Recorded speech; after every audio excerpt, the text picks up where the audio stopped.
Get back to that breaking news this hour, this attempted coup in Benin. Joining us from Accra, in Ghana, of course, is Adama Gaye. He's a political analyst and former director of communication at ECOWAS. Adama, thank you so much for joining us. Tell us what you know here. Okay, what we know is that in neighboring Benin, because I'm very close to Benin, I'm speaking to you from Ghana, military attacked the house of the president, who is Mr. Patrice Talon, and there were heavy gunfire shot against his house. And we saw also some military who spoke on a television in Benin, Cotonou, the capital, and they said that the president was ousted and replaced by a military with the establishment of a Salvation Organization committee to take over the reign of the country. The problem is, this is not something that surprised anybody, because we have been hearing a lot of tension in that country. Some of the opposition members have been arrested for years and maintained in jail by the president in place, Talon, and also there is a process towards the new election next year or 2027 to replace him in power. He has already designated somebody to take over from him, from his party, his current Minister of Finance, who is Mr. Romuald Wadani, and he had managed to eliminate key people from the leading opposition party of former President Mr. Yayi Boni. So there was really a lot of tension within the country, and even there had been a coup attempt by close friends of the outgoing president. So nobody is surprised that the military came out and tried to do this attempted coup. It is not new in Benin. In the 1970s, Benin was known for a hub of military coup. Adama, the thing here is also, I mean, as you mentioned, Patrice Talon was due to step down the next presidential election, slated for April, and his replacement, or his nomination for his replacement anyway, was already set. So, I mean, with the idea that he was going to be stepping down in just a few months, it must be a surprise that the military or factions within the military have acted in this way.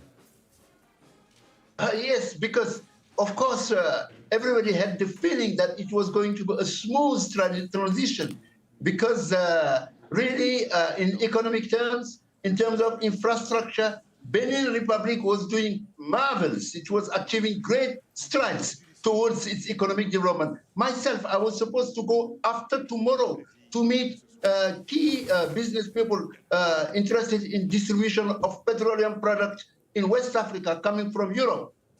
But this is no longer possible. Why this has happened? Maybe the fact that actually this transition from Mr. Talon to a newly elected president next year was not seen as something as genuine. People believe that it's the Medvedev-Putin type of transition, where Mr. Talon will put a figurehead in his place and continue running the show from behind the scene. So this is something, this fake type of democracy that may have prompted the military to stage this coup. Whether they will succeed or not is early to say, because only what we know is that they've tried.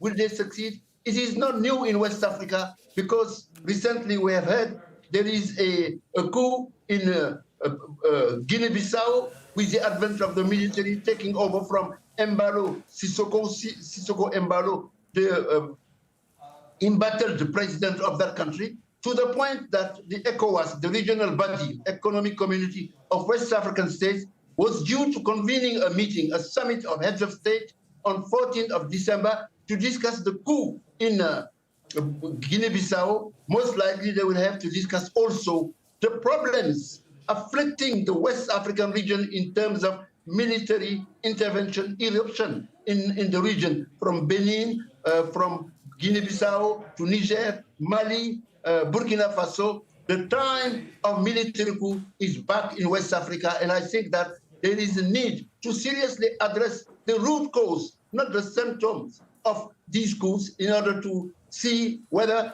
really the democracy would be a reality or not in West Africa. Adama, you know, with all that in mind, what is that root cause in your belief? The root cause is that we don't have democracy. We pretend to have democracy in all of the West African countries. In addition to that, the economic conditions of the people is very bad. It's worsening,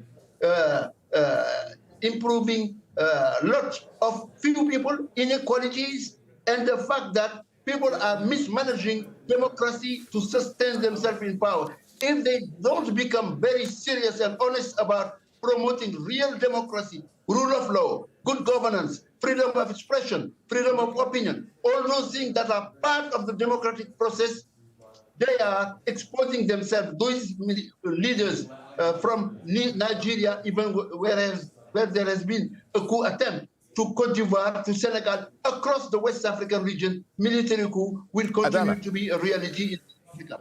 Adama, we're hearing that this body from the military, these Beninese soldiers, say they've appointed Lieutenant Colonel Pascal Tigri to lead a newly formed military committee for refoundation.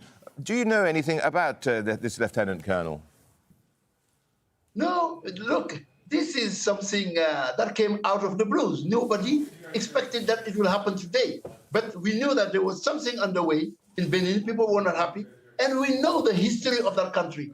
In the 1970s, Benin had military coup. It had at one point even a triumvirate to rule it. Adama Gaye, Apiti, Zensu. There were three leaders who were sharing power at that time. And Kerekou became a military leader until the 1990s, early 1990s, went through a national conference, the first of its kind in West Africa. Democracy was restored in Benin Republic.